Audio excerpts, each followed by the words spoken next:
तो गाइस राधे राधे। आज हम लोग पढ़ने वाले हैं क्रॉस प्रोडक्ट के बारे में। क्रॉस प्रोडक्ट बेसिकली होता क्या है, दो तरीके के प्रोडक्ट होते हैं। प्रोडक्ट मतलब क्या होता है कि जब उसमें दो चीज़ों में गुना होता है। तो बेसिकली क्रॉस प्रोडक्ट और डॉट प्रोडक्ट वेक्टर का पार्ट है। तो यहाँ पे क्या होता है कि जब दो वेक्टर जो रहते हैं उसमें मल्टीप्लिकेशन होता है क्रॉस टाइप का, तो उसमें जो रहता है कि एक प्रोडक्ट जो रहेगा वो वेक्टर ही आता है, प्लस उसमें वो दो वेक्टर्स के बीच का एंगल को कैलकुलेट किया जाता है और ये एक वेक्टर प्रोडक्ट आएगा तो it is consist of the direction, जो कि एक डायरेक्शन भी कंसिस्ट करता है। वहीं हम लोग डॉट प्रोडक्ट की बात करते हैं तो डॉट प्रोडक्ट में होता क्या है कि मान लेते हैं कि एक वेक्टर का मल्टीप्लिकेशन वेक्टर के साथ या फिर एक स्केलर का मल्टीप्लिकेशन स्केलर के साथ होगा, तो उसमें क्या होता है कि प्रोडक्ट जो रहता है वो हमेशा स्केलर ही आएगा, या ज़रूरी नहीं है स्केलर का स्केलर के साथ ही मल्टीप्लिकेशन। यहाँ पे क्या होता है कि ये एक चीज़ मैंने मिस्टेक की, यहाँ पे डॉट होगा, ठीक है। क्रॉस यहाँ पे मतलब हम लोग मानेंगे कि मल्टीप्लिकेशन ही है, लेकिन यहाँ पे इसको डॉट से डिनोट करना होगा। या फिर वेक्टर का स्केलर के साथ, या स्केलर का स्केलर के साथ, या वेक्टर का वेक्टर के साथ जब हम लोग डॉट प्रोडक्ट करते हैं ना, तो उसमें हमारे क्या होता है कि हमेशा एक स्केलर प्रोडक्ट ही बनता है और उनमें सिर्फ और सिर्फ मैग्नीट्यूड डिनोट करता है, जिसमें ये एंगल को इंक्लूड किया जाता है इन दोनों के बीच में कॉस थीटा के टर्म्स में। बस दोनों में यही डिफरेंस होता है, ठीक है। तो यहाँ पे क्या होता है कि हम लोग क्रॉस प्रोडक्ट को कैसे कैलकुलेट करते हैं। मान लेते हैं कि हमारा जो है एक वेक्टर है, that is the vector is a vector और बी वेक्टर, ठीक है। जब हम लोग ए वेक्टर और बी वेक्टर को क्रॉस करेंगे तो हमारा जो रहता है कि सी वेक्टर निकलेगा और उसके साथ साथ हमको डायरेक्शन भी निकालना है। तो अगर मैं लेती हूँ, पहले इसको बनाने से पहले मैं एक चीज़ क्लियर कर दूं कि हमारा जो रहता है कि एक्स एक्सिस को हम लोग आई कैप से डिनोट करते हैं, वाई एक्सिस को जे कैप से, और ये जो के कैप है वो जेड एक्सिस को डिनोट करता है, ठीक है।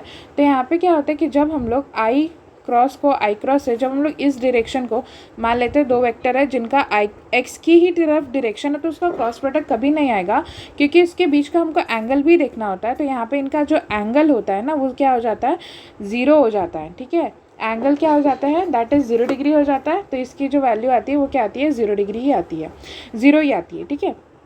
तो ये कभी भी नहीं हो सकता है। तो हमको क्या करना होगा, दैट इज़ आई क्रॉस को जे कैप के साथ क्रॉस करते हैं तो के कैप डायरेक्शन देगा।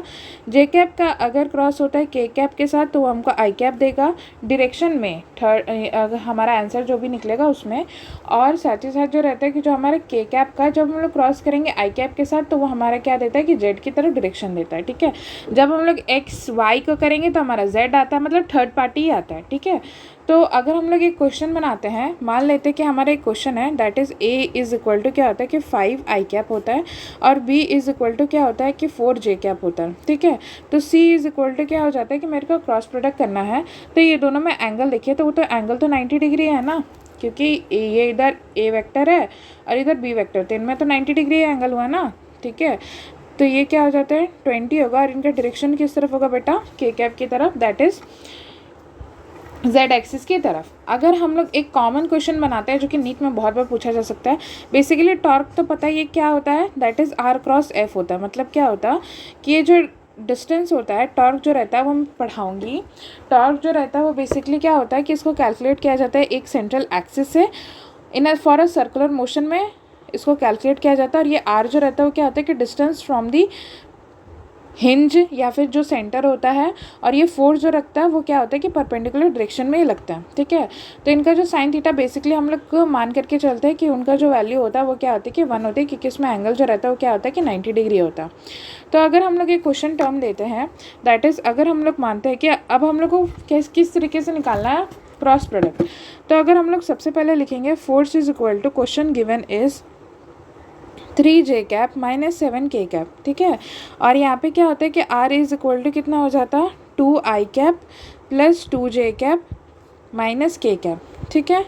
तो यहाँ से हम लोग बेसिकली करेंगे क्या, टॉर्क मेरे को निकालना है, आर क्रॉस एफ होता है, ठीक है। तो जो सबसे पहले दिया हुआ रहता है ना उसको हम लोग सबसे पहले एक साइड लिखेंगे, जो नीचे दिया हुआ रहता है उसको नीचे लिखेंगे। यहाँ पे आई कैप लिखते हैं, डायरेक्शन सबसे पहले लिखेंगे और यहाँ पे मैग्नीट्यूड लिखाएगा और ये ऊपर में डायरेक्शन लिखाता है, ठीक है। इसी तरीके से अगर आप अप्रोच करोगे तो आपका एक भी क्वेश्चन गलत नहीं होगा। सबसे पहले जो यहाँ पे ए वेक्टर मानता है और इसको बी वेक्टर मानते हैं, जो सबसे पहले लिखा है ना बेटा उसको सबसे पहले ऊपर लिखेंगे, हमेशा ये टेक्निक अप्लाई करना। और उसी डायरेक्शन के बेसिस में जो रहता है कि हम लोग लिख देंगे -1, इसका मैग्नीट्यूड लिखना है सिर्फ ठीक है, ये वैल्यू लिख दिया हमने। अब यहाँ पे सबसे पहले क्या करेंगे हम लोग कि जब भी आई क्रॉस को निकालना होगा, आई क्रॉस को हम लोग अपने फिंगर से ढक देंगे। ठीक है, और क्या होता, और जे कैप और के कैप को लेंगे और सबसे ऊपर वाले value of the J cap को सबसे नीचे वाली वैल्यू ऑफ द के कैप से इंटू कर देंगे। उसी तरीके से दूसरा बार हम लोग के कैप की तरफ से लेंगे और जे कैप का सबसे नीचे वाले से इंटू कर देंगे। इसी तरीके से हम लोग सब चीज़ में अप्लाई करेंगे। दैट इज़ यहाँ पे सबसे पहले लिखेंगे आई कैप और ये लिखेंगे 2 इंटू -7। ठीक है, यहाँ पे हम लोग माइनस लिखेंगे जब हम लोग दूसरा वाला वेक्टर्स का क्रॉस प्रोडक्ट लेंगे तो। ठीक है, और यहाँ पे माइनस जे कैप होगा, प्लस जे कैप कभी मत लिखना। That is equal to -1 into 3, sorry -1 into 3 नहीं होगा, -7 नहीं, -7 बाद में आएगा, 2 इंटू -7 -5 होगा। उसी तरीके से जब जे कैप निकालेंगे तो जे कैप को ढक देंगे और आई कैप का और के कैप के वैल्यू को लेकर के इस तरीके से क्रॉस करेंगे और यहाँ पे प्लस क्या लिखेंगे, के कैप, दैट इज़ 6 - 10।